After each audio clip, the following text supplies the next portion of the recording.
Hi friends, the కలమ్స్ kitchen కి స్వాగతం. నేను మీ శైలజానండి. ఈరోజు మేము మల్లన్న బోనం ఎలా చేసుకుంటామో చూపిస్తానండి. దానికి బెల్లం అన్నము, కలిపి పెట్టిన కూర, పచ్చి పులుసు అండి. ముందుగా బెల్లం అన్నం చేసి చూపిస్తాను. 1 కప్పు కొత్త బియ్యం తీసుకున్నానండి. 2 కప్పుల బెల్లం తీసుకున్నాను. 1 కప్పు పాలు తీసుకున్నానండి. ఈ బియ్యాన్ని ముందుగా అరగంట నానబెట్టుకున్నాను. ఇప్పుడు ఆ బియ్యాన్ని ఒక గిన్నెలో వేసుకుంటున్నానండి.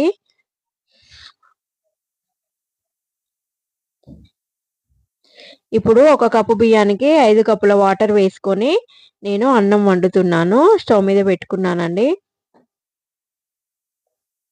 అన్నం ఉడుకుతుందండి. ఇలా మధ్య మధ్యలో కలుపుతూ ఉండాలండి. అన్నం అడుగంటకుండా ఉంటుంది, కొత్త బియ్యం కాబట్టి. మరొకసారి కలుపుతున్నాను. ఈ అన్నం చాలా మెత్తగా అంటే మెత్తగా వండాలండి. అన్నం ఉడికిన తర్వాతనే బెల్లం వేయాలి, లేకుంటే అస్సలు ఉడకదు.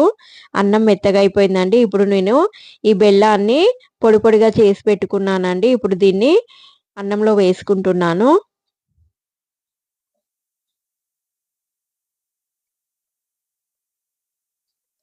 ఇప్పుడు ఆ బెల్లం అంతా కరిగేలాగా అన్నం అంతా కలుపుతున్నాను. బెల్లం అనేది ఉండలుండలు లేకుండా మొత్తం అంతా కలిసేలాగా, కరిగేలాగా బాగా కలపాలి. ఇప్పుడు ఒక 2 నిమిషాలు సిమ్‌లో పెట్టి మగ్గనివ్వాలండి. అన్నము చూడండి, బెల్లం అంతా కరిగిపోయి ఇలా పాకంలా పైకొచ్చినప్పుడు ఆ కప్పు పాలు ఇందులో పోసుకోవాలి. బెల్లం వేసిన తర్వాతనే పాలు పోయాలండి, లేకుంటే పాలు విరిగిపోతాయి. బెల్లం ఉప్పగా ఉంటుంది కాబట్టి పాలంతా బాగా కలిసేలాగా ఒకసారి బాగా కలపాలండి అన్నాన్నంతా.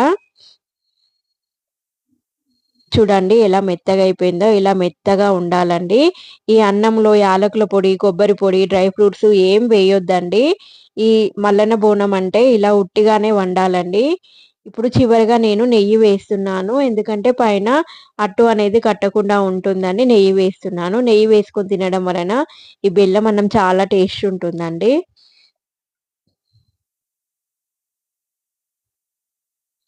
ఒకసారి కలిపి పెట్టుకుంటే పైన అట్టు అనేది కట్టకుండా అలాగే ఉంటుంది. చూడండి, బెల్లమన్నం రెడీ అయిపోయింది. ఇప్పుడు నేను కలిపి పెట్టిన కూర చూపిస్తానండి. దానికి కావాల్సినవి: ఒక గుమ్మడికాయ, కొన్ని చిక్కుడుకాయలు, 3 టమాటాలు, ఒక కాకరకాయ, ఒక 6 వంకాయలు, పచ్చిమిర్చి 7, 8, చిన్న కొత్తిమీర కట్ట అండి. ఇప్పుడు కూరగాయ ముక్కలన్నీ కట్ చేసి పెట్టుకున్నాను.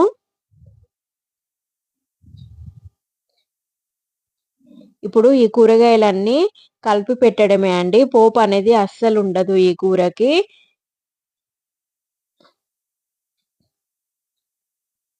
నేను ఇప్పుడు కుక్కర్ తీసుకున్నానండి. లోతుగా ఉంటుంది, కూర త్వరగా ఉడుకుతుందని. అందుకని నేను కుక్కర్‌లో ముందుగా వంకాయ ముక్కలు వేసుకుంటున్నాను.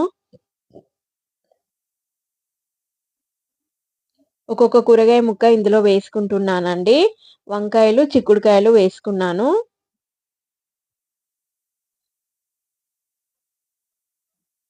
ఇప్పుడు గుమ్మడికాయ ముక్కలు కూడా వేసుకుంటున్నాను. ఈ 5 రకాల కూరగాయలతోనే ఈ కూర చేస్తామండి మేము. ఇప్పుడు ఒక రెమ్మ కరివేపాకు కూడా వేసుకుంటున్నానండి. టమాటా ముక్కలు అన్నీ వేసుకున్నాను.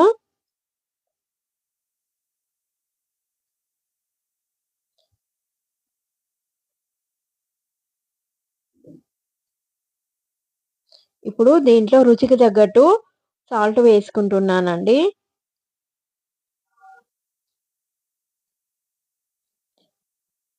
ఒక చిన్న స్పూను పసుపు కూడా వేసుకున్నాను.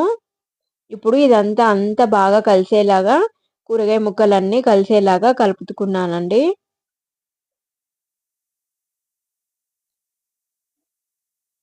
ఇప్పుడు దీంట్లో ఒక 3 పావుల ఆయిల్ వేసుకున్నానండి. ఈ కూరలో నీరు అనేదే వేయం కాబట్టి ఈ నూనెతోనే ఈ కూరంతా ఉడకాలి. అందుకని నేను 3 పావుల ఆయిల్ వేసుకున్నాను. ఇప్పుడు అంతా బాగా కలిసేలాగా ఒకసారి బాగా కలిపేసుకొని ఇప్పుడు స్టవ్ పైన పెట్టుకుంటున్నానండి. దీనికి కుక్కర్కి మూత అనేది పెట్టానండి, నేను మామూలుగానే ఉడికిస్తాను. ఒకసారి మళ్ళీ మూత తీసి ఈ కూరనంతా కలిసేలాగా కలుపుకుందాము. ఒక చిన్న ఉల్లిపాయ ముక్క కూడా వేసుకున్నానండి కట్ చేసి.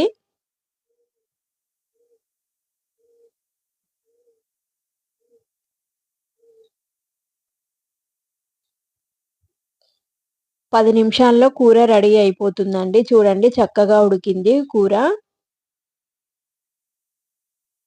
అది ఆవిరితోనే చాలా బాగా ఉడుకుతుందండి. చాలా టేస్ట్ ఉంటుంది. చివరగా కొంచెం కొత్తిమీర కూడా వేసి కలుపుకుంటున్నాను. కలిపి పెట్టిన కూర రెడీ అయిపోయిందండి. తర్వాత పచ్చి పులుసు చూపిస్తాను నేనిప్పుడు.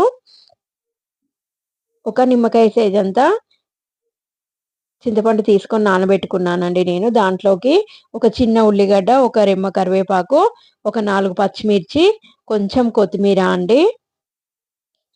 ఇప్పుడు నేను పచ్చి పులుసు రసం తీసుకున్నానండి. ఎవరి పులుపుకు తగ్గట్టు వారు తీసుకోవచ్చు. నేను రుచికి తగ్గట్టు ఉప్పును కూడా వేసుకున్నాను ఇందులో. ఇప్పుడు ఇందులో కట్ చేసిన ఉల్లిపాయలు,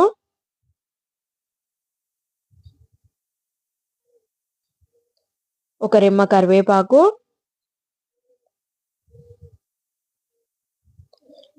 కట్ చేసిన పచ్చిమిర్చి ముక్కలు, కొత్తిమీర అండి. ఇవన్నీ వేసి ఒకసారి బాగా పచ్చి పులుసుని ఇలా చేతులతో ఉల్లిపాయ అంతా ఇట్లా విడివిడిగా అయ్యేటట్టు కలపాలండి. అలా కలపడం వలన పచ్చి పులుసు టేస్ట్ బాగుంటుంది. దీనికి తాలింపు అనేది అస్సలు ఉండదండి.